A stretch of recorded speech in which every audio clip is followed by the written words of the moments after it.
Great. So a young follower just called me and he sent a very specific message.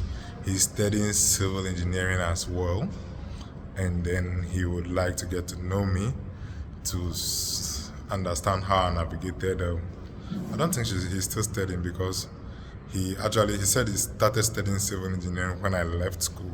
So it's more than 4 years now. So I'm sure he has graduated, he has done his national service, and is curious how I navigated my ways. And I've seen people writing books about this, but unfortunately, I'm not going to be very able to write a book. Okay, so I'll just make a video about this. Life after school. The stories you hear, the scary ones are true, the rosy ones are not true. Interesting, huh? It is what it is. I'll tell you. So for me, hey, don't fall. So for me, life didn't really go as planned after school. Okay, I had to jump opportunities and get to do stuff, get to know stuff, get to, how's it called?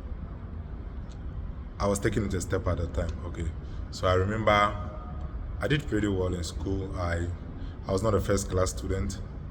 I graded. How's it called? I graduated with an upper. I did civil engineering. I was a musician in school. I was playing bass guitar. I was earning some money from that, and it was my passion. So while you are in school, the advice I would give is that it's good to study. I studied, so you need to study. That's the first issue. There are a lot of people out there who don't study at all for whatever reason. You are going to miss all out. You can't tell me that you don't need book, it's connecting some of the stuff. You need to at least study because you have to be mentally capable, okay? And then the second thing you need to do is to have a talent, okay? You should have a skill at hand aside what you are learning. So for me, it was the music, okay? Then the third thing is to build networks, okay? Because your networks in school are actually going to be your customer base after school. They are going to be your first connect. They are going to be the people you reach out to if you need a job or something, okay? So yeah, that's what I did. But what happened is that for national service, I was posted to Nawabin, somewhere in, how is that place called? Sunyani area. The region of Sunyani is Bronga half, okay? So it was quite far. I realized that I was not going to be able to go all the way there for national service. The cost of transportation, I don't know anybody there, no man's land. And I think in our opinion is about waste management. Maybe if I went there, my whole life would have been different. I would have probably been a mogul in waste management or something, okay? So it depends on where you find yourself. So I didn't get there. I wanted to work with a construction company because that's what I knew. And I didn't really get a construction company. But I heard about Silver Star Tower recruiting national service personnel, and they got some people, and the people refused to do the work because they were working on Saturdays.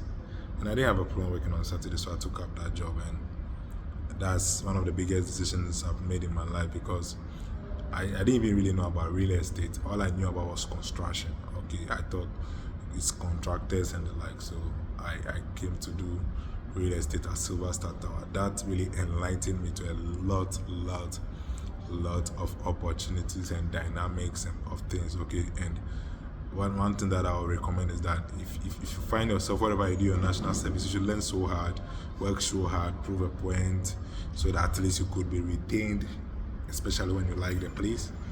Or if not, you can be recommended to a better place. That's one of the things I realized. The second one was that I got into a church, and the pastor of the church was a developer.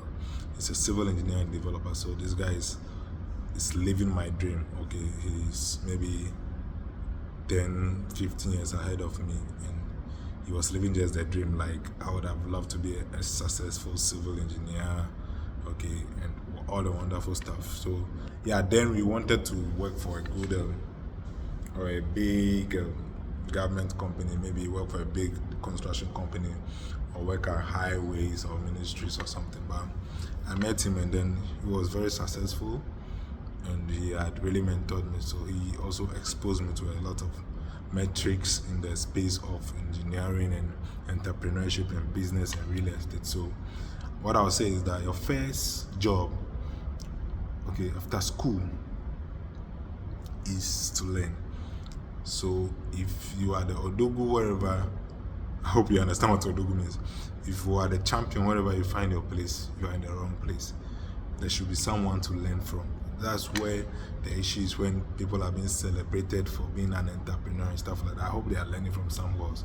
If you see anybody who is successfully working by himself in his first year, he has learned from somewhere else. That's the truth.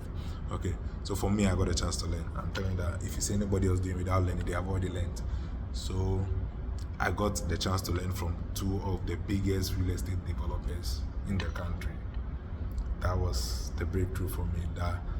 That's the thing that I got. Like, I'm so happy for. I got a few other stuff.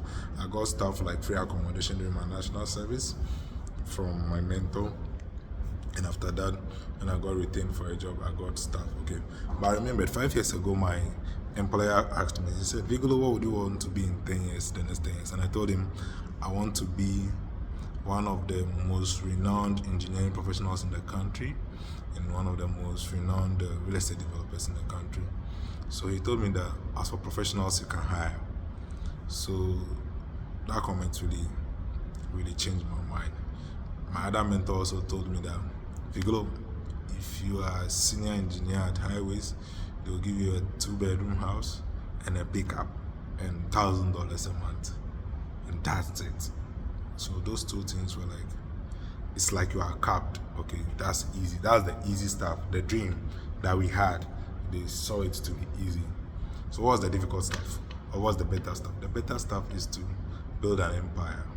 Okay, you build a personal recognition, you build a personal portfolio, you build networks to start your own business. And that one is hard.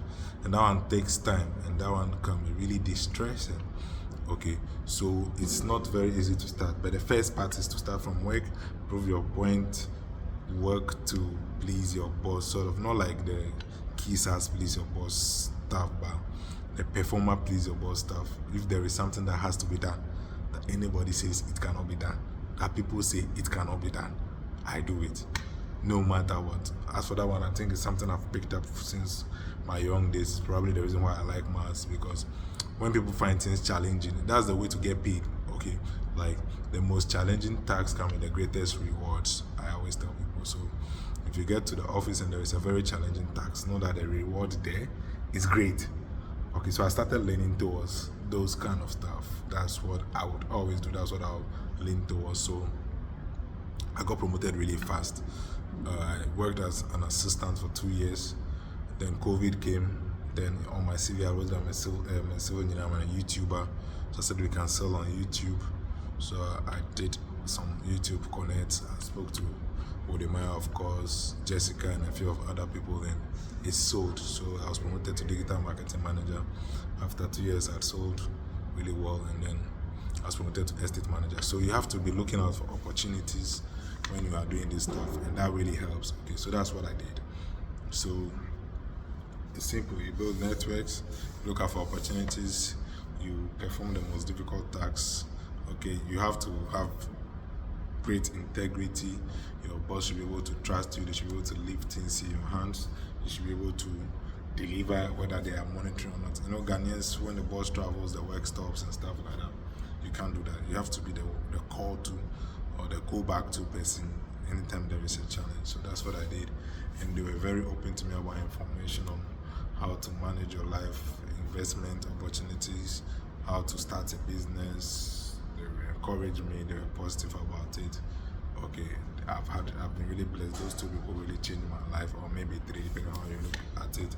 My two real estate mentors and then my YouTube mentor. So mentorship is what you need. I can see, or it's obvious. I see anything that I've been successful at. I've had people that have mentored me in it. They have done better at it. They were 5-10 years ahead of me at it, so I just commit to them. I've had a lot of other mentors, like when I was outside, the project manager was my mentor, the site engineer, civil engineer was my mentor. I remember there was a time the guys told me to just lay back and they'll do the work, and the site engineer was like, no, you have to rise and make sure that the guys deliver. Okay, that kind of thing. And then people should be able to recommend you without any fear, because I was recommended to become the assistant to the director of Silver Star Tower when I started, by a peer. So some people, you come national service personnel, then you are not treating your fellow national service personnel as well. You are going to lose it. I was recommended by a peer, a fellow national service personnel who didn't like the job and was leaving. And per his recommendation, I got a free accommodation. Then I got a vehicle. Recommendation by fellow national service personnel.